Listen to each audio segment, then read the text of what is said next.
Hey, good morning, everyone. Welcome, all of you, to the next class.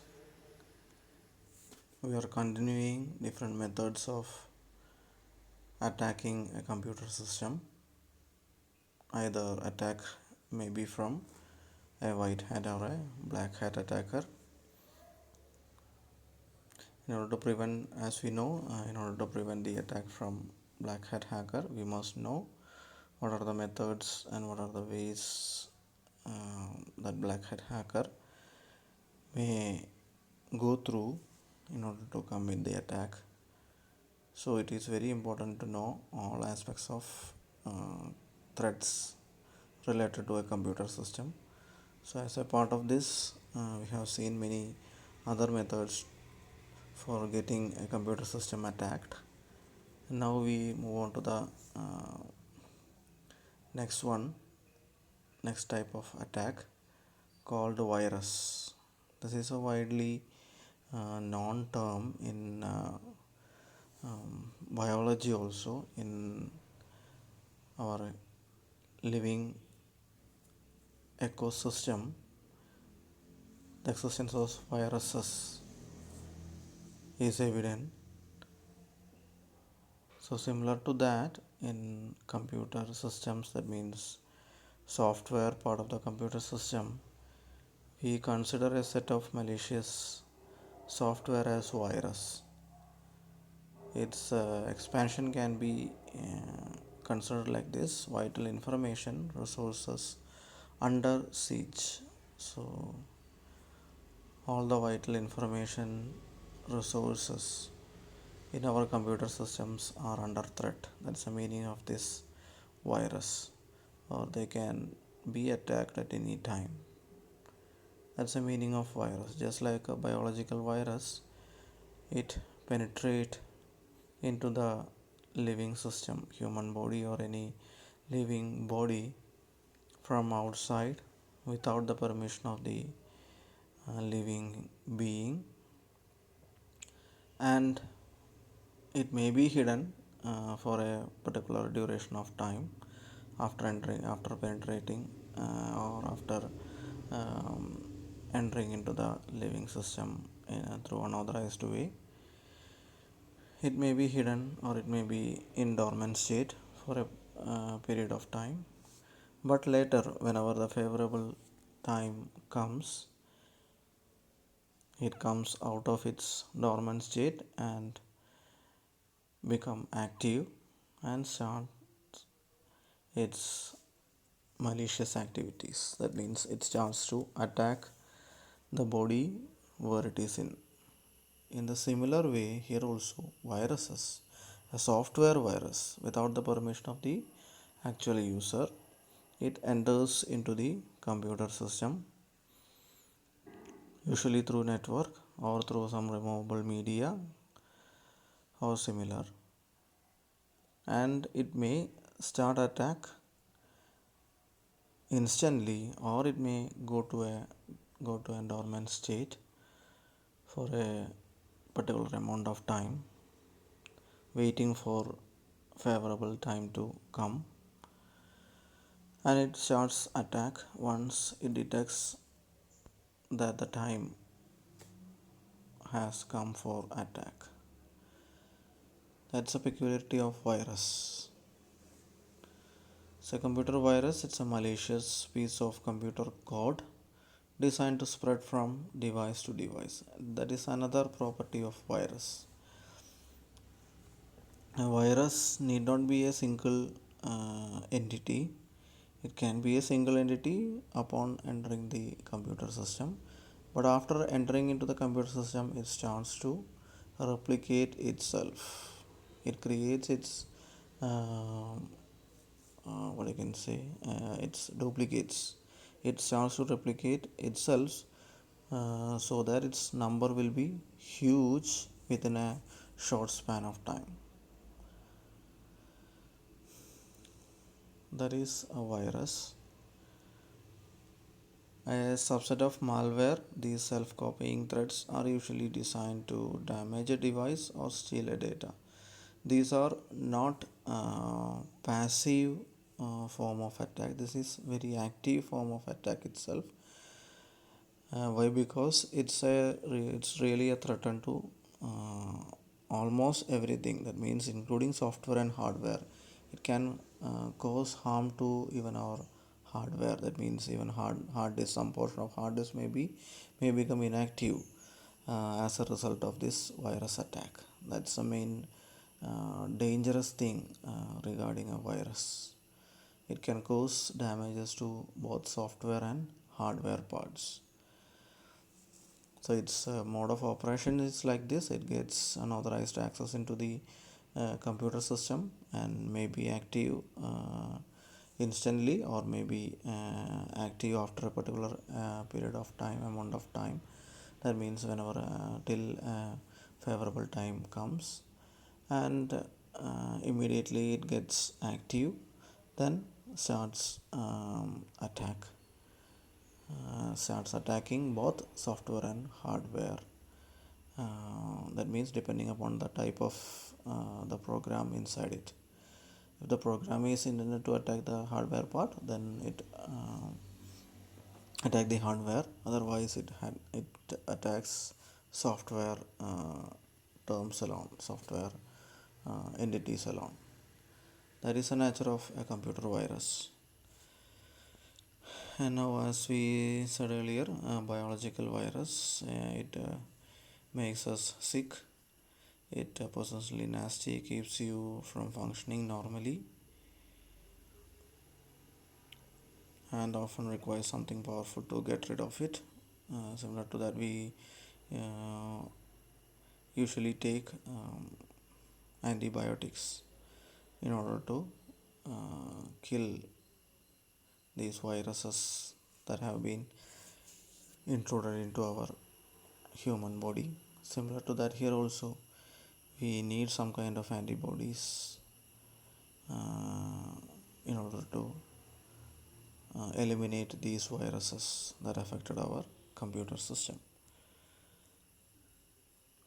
So they are similar to biological virus. They are designed to replicate relentlessly. Computer viruses infect your programs and files after the alter the way your computer operates or stop it from working altogether. So anyway, we can see the effect of virus attack immediately it starts operation. That means our system starts to get hanged. It becomes slow. It will become hanged at sometimes, and maybe it stops the whole functioning altogether. Some computer viruses, they are programmed to harm your computer by damaging programs, deleting files, or reformatting the hardware. So programs may be corrupted. We may lose some of our important files. They may steal some relevant information from our files. All these kinds of after effects we can see once our system is virus infected. Others simply replicate themselves or flood a network with traffic, making it impossible to perform any internet activity. Another kind of attack also this virus may cause, that is something like a denial of service.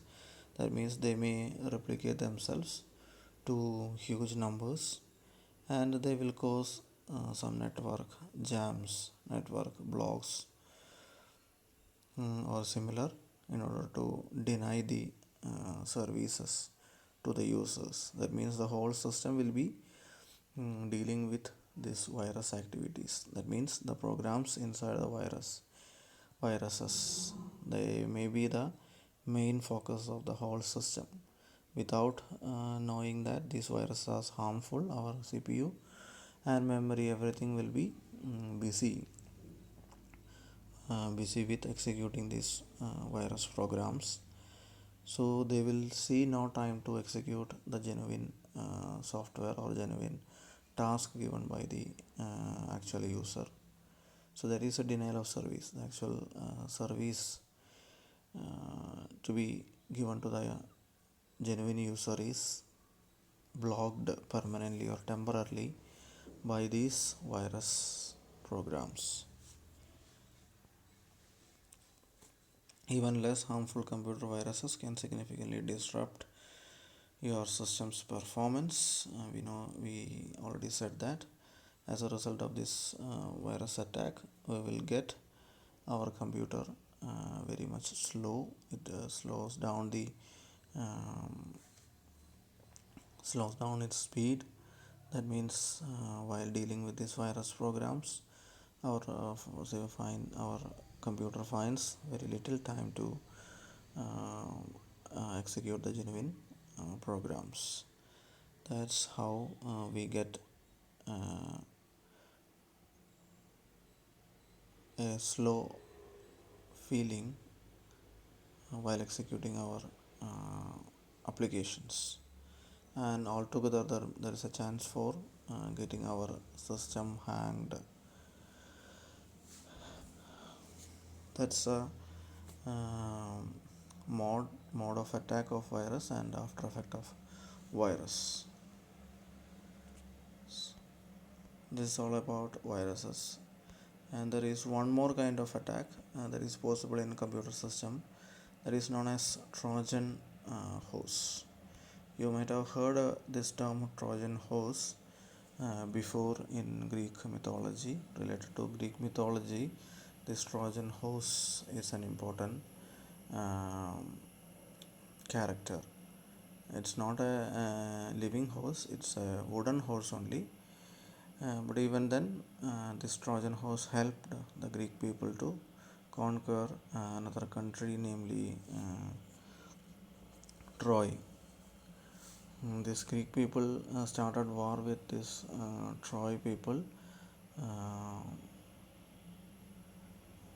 but they failed. Greek people failed to conduct attack on the strong fort made by the Troy. All the people of Troy were very safe inside that fort, and Greek people could not enter into the fort uh, in any way. They tried all the way, all the means to enter into the fort. They fought, but they could not. And finally, they pretend themselves. The Greek people pretend themselves uh, that they are withdrawing from this war. So Troy people, they became very happy in seeing that the Greek people stopped the war, and they thought that these Greek people are very genuine, they are truthful, and as a gift, these Greek people presented a wooden horse to these Troy people.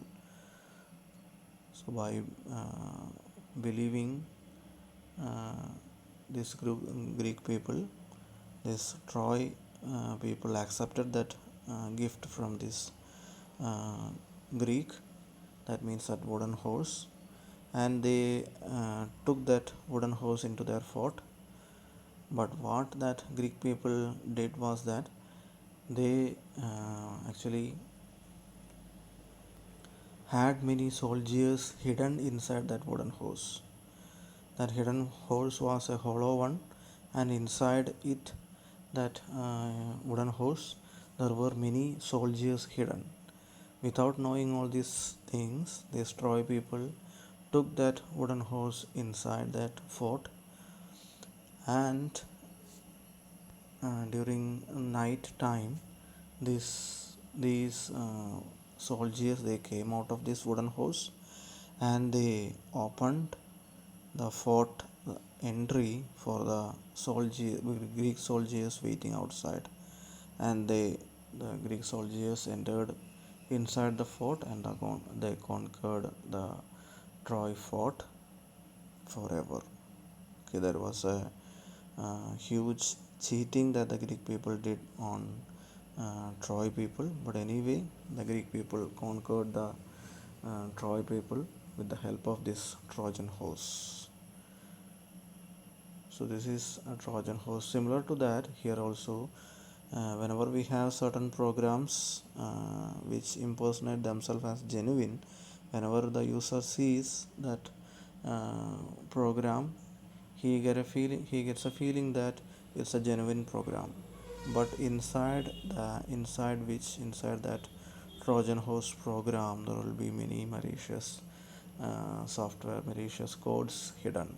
That's the main dangerous aspect of Trojan horse. It pretends itself as a genuine one, but inside it will be many dangerous malicious softwares hidden. So a Trojan horse is a type of malicious code or software that looks legitimate, genuine, but can take control of your computer with the help of hidden malicious codes inside. Okay, so it is designed to damage, disrupt, steal, or in general inflict some other harmful action on your data or network. All these kinds of malicious software, they perform almost similar kind of attack. That means they mm, make our computer system slow, maybe hanged, or maybe non-operative for a particular amount of time, or for the or permanently our system will be failure.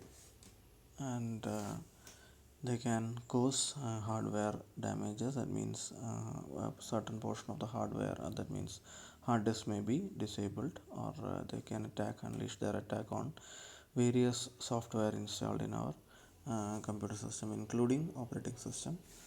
So they attack almost all aspects of our computer system, all kinds of software and hardware. So this Trojan horse is a way, or it's a medium for many malicious software to enter into our system. We think that Trojan horse is a good software. It's a good software. We don't understand that it's a Trojan horse. We think that this is a genuine program, but it could be a Trojan horse. That means inside which many malicious software, malicious codes are hidden. So a Trojan horse acts like a bona fide application, that means a genuine one, or file to trick you, to fool us. It seeks to deceive you into loading and executing the malware on your device. We think that it's a genuine one and we start executing it. But upon executing that program, the hidden programs, malicious codes inside the Trojan horse also starts working, and it causes all kinds of damages to our system.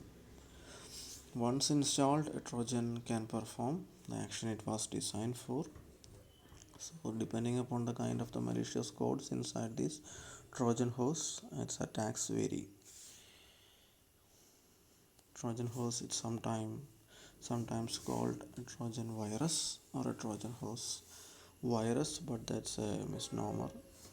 Uh, this Trojan can contain any kind of malicious information, including viruses. So, it is called Trojan virus alone is not um, not correct. Okay, it can a Trojan horse can contain virus also.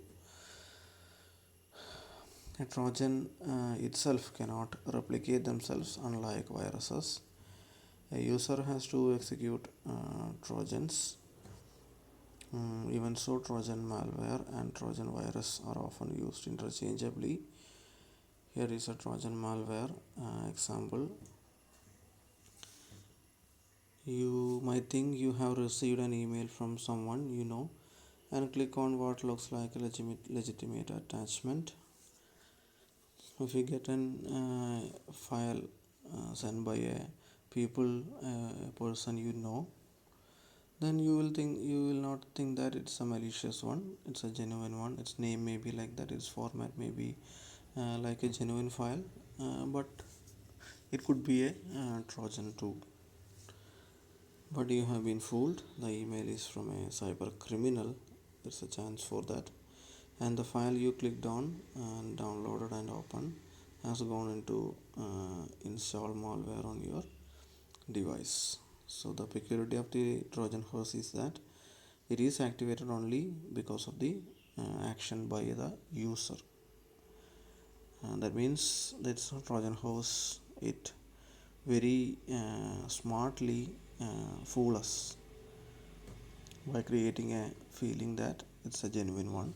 So usually we click on it and we will start executing it soon.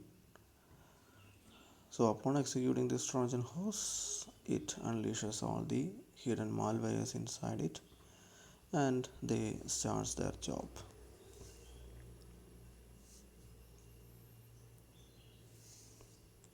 When you execute the program, the malware can spread to other files and damage your computer. Okay.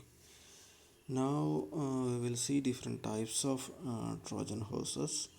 Backdoor Trojan, denial of service Trojan, or a extended version, distributed denial of service um, Trojan, downloader Trojan. From the name itself, you can see what kind of propaganda or what kind of mode of action it uses.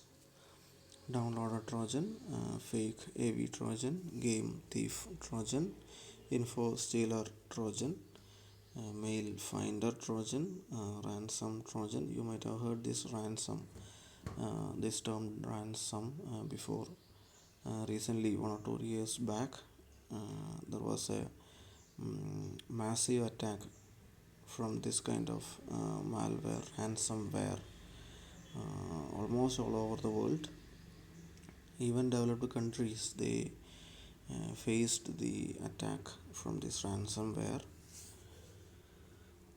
So ransom Trojan is one kind of Trojan horse virus. Trojan horse, remote access Trojan. Remote means it's from a distant place through a network also. It conducts attack. Rootkit Trojan, SMS Trojan Banger, and Trojan IM. All these are different types of Trojan horses as far as the computer system attacks are concerned. So that's all about Trojan horse. And by this we come to the end of the methods that is relied upon by various attackers, computer attackers. Now we will come to the summary of our ethical hacking definition. An ethical hacker has to answer the following questions. That means, what kind of vulnerabilities that an attacker see. So as a attack preventer, he has to know all the ways that a attacker may use. So what kind of vulnerabilities does an attacker see? So we have to inspect the entire computer system, all the security features in place, and we have to find out what kind of vulnerabilities exist in our whole system and the weaker points that the attacker may use in order to unleash the attack. So we have to find out all the loopholes in our uh, security system, in our computer system. Next one is, what information or system would a hacker most want attack? So which one is the key point or key software or a key part of our computer system which may face attack from the hacker most of the time? That is the most important thing we have to take care of next. So an attacker can go enter into our system through various loopholes. First we have to find out all those and we have to close all those loopholes tightly. Now next thing is that once however if a hacker finds its way to enter into our computer system, then which information he will be focusing on mostly, okay, which is a vital information or which is a vital part of our computer system which may get attacked. That's the next thing we have to understand. So we have to arrange maximum security for that vital part of our computer system in order to prevent attacks. Next point is, what an attacker can do with the information. Once he succeeded in entering into our system and getting access into the vital part of our computer system, and after stealing that information, what kind of activities that an attacker can do. If he can do nothing with that, then we need not have to worry about it. That means if we have a strong encrypted data, and which we think that it is impossible for a hacker to uh, decrypt it, then we need not have to worry much about it. Why? Because it itself, the data itself is encrypted, so it is safe, and even after getting that information, this attacker can nothing to do with that. That is another thing. And next one, how many people notice attempted attack? That is another thing. Even though an attack happens, if it gets less publicity, then we will be safe for a certain extent. If every client, if all the clients, or if a major portion of the client knows about this attack, they will be really worried, and they will lose their faith on us. That will really cause a clinch in the business. So a trust between the clients and the service provider must be preserved. So to what extent this attack will be publicized, that is another point we have to, the ethical hacker has to take care of. And last one, what is the best way to fix the vulnerability? How to block an attacker from entering into our computer system in an unauthorized way? That is the last point we have to uh, take care of. How to prevent all these kinds of attacks. Once all these loopholes are closed tightly, then we need not have to worry much about it, much about the remaining points, like the second point, what information or system would a hacker most want access, and similarly what an attacker can do with the information, or how many people notice attempted attack. All these points can be neglected once all the vulnerabilities are fixed properly. So these are the questions that a ethical hacker must answer in his tenure as an ethical hacker.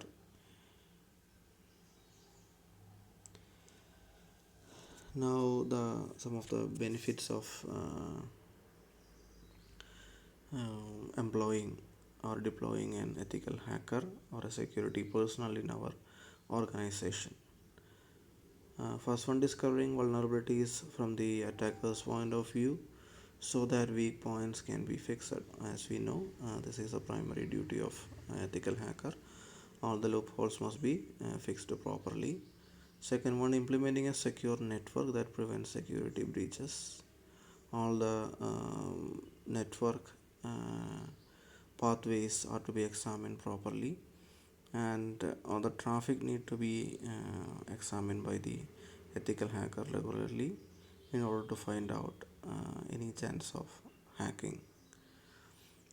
Similarly, defending national security by protecting data from terrorists. There is a chance for utilizing this stolen data by the terrorists if the data is so uh, vital. That means if it has some relation with the security of the whole country or a state or a particular government organization, then it's really dangerous that this data reaching the terrorist. And fourth point, gaining the trust of customers and investors by ensuring the security of their products and data. As we said earlier, if we lose the trust between the service provider and the clients, then the whole business collapse. So we must take maximum care of maintaining that trust between clients and providers. And last one, helping protect networks with real world assessments. So management of the whole computer system and network is the last benefit of the ethical hacking or deploying an ethical hacking personnel. Okay. Now we will see finally the different areas or different types of um, ethical hacking personnel who can work on. That means web application hacking. If we, the service provider or the owner of the organization, has a web-based services, then he has to deploy a web application ethical hacking team in order to provide maximum security for all the web application they develop. So it is one of the main areas of the computer organization where an attack may happen. So all the web applications of the organization should be safeguarded. And second one is system hacking. Entire system, all the software and hardware parts should be safeguarded. They must be protected well from the attack. And the third one, web server. If we have web servers deployed in our system, they must be given maximum security. And fourth one, wireless network. As we saw earlier, this is one of the weakest part of our system. It is very easy to get access into our wireless network, and through which the attackers can reach all the vital systems or vital information in the network, connected in the network. So wireless network hacking should be given maximum importance. And similarly, last one, social engineering. So all these are different types of um, white hat hacking areas of a large organization. Some organization may be having one or two points of or one or two types of these areas, but larger organizations will be having all these areas: web application system, web servers, wireless networks, and social engineering. So all these types should be given maximum care. All these areas should be given maximum preferences, and appropriate white hat hackers or ethical hackers should be deployed in order to prevent the attack, or once attacked, how to get out of it, come out of it. So ethical hacker will be having a huge responsibility on protecting almost all parts of the organization, computer related systems. Okay, by this I wind up today's class.